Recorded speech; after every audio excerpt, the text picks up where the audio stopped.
Atlet senam artistik Indonesia Rifda Irvana Lutfi kembali konsisten membuktikan prestasinya di ajang SEA Games 2021 Vietnam. Medali emas pertama Rifda didapat di nomor all-around, sementara medali emas kedua direbut pesenam 22 tahun ini di nomor floor exercise. Sedangkan di nomor vault table Rifda terpaksa menempati urutan ketiga. Pada nomor floor exercise, medali emas bersama ini Rifda dapatkan bersama pesenam Thailand Sasi Wimon Muangkwan usai merengkuh nilai 12.700.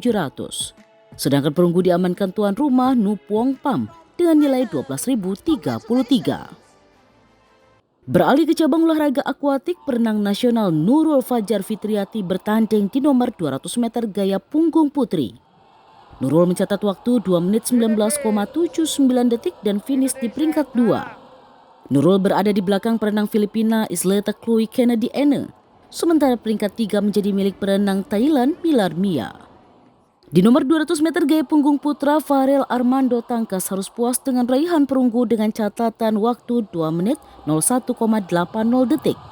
Perenang tuan rumah Nguyen Trang Hung persembahkan medali emas, sementara perak menjadi milik perenang Malaysia Ho Yan Kiew. Setelah tim renang estafet Singapura didiskualifikasi, Joseph Schooling langsung bangkit di nomor selanjutnya. Bintang Olimpiade Rio ini merebut 2 medali emas keempat.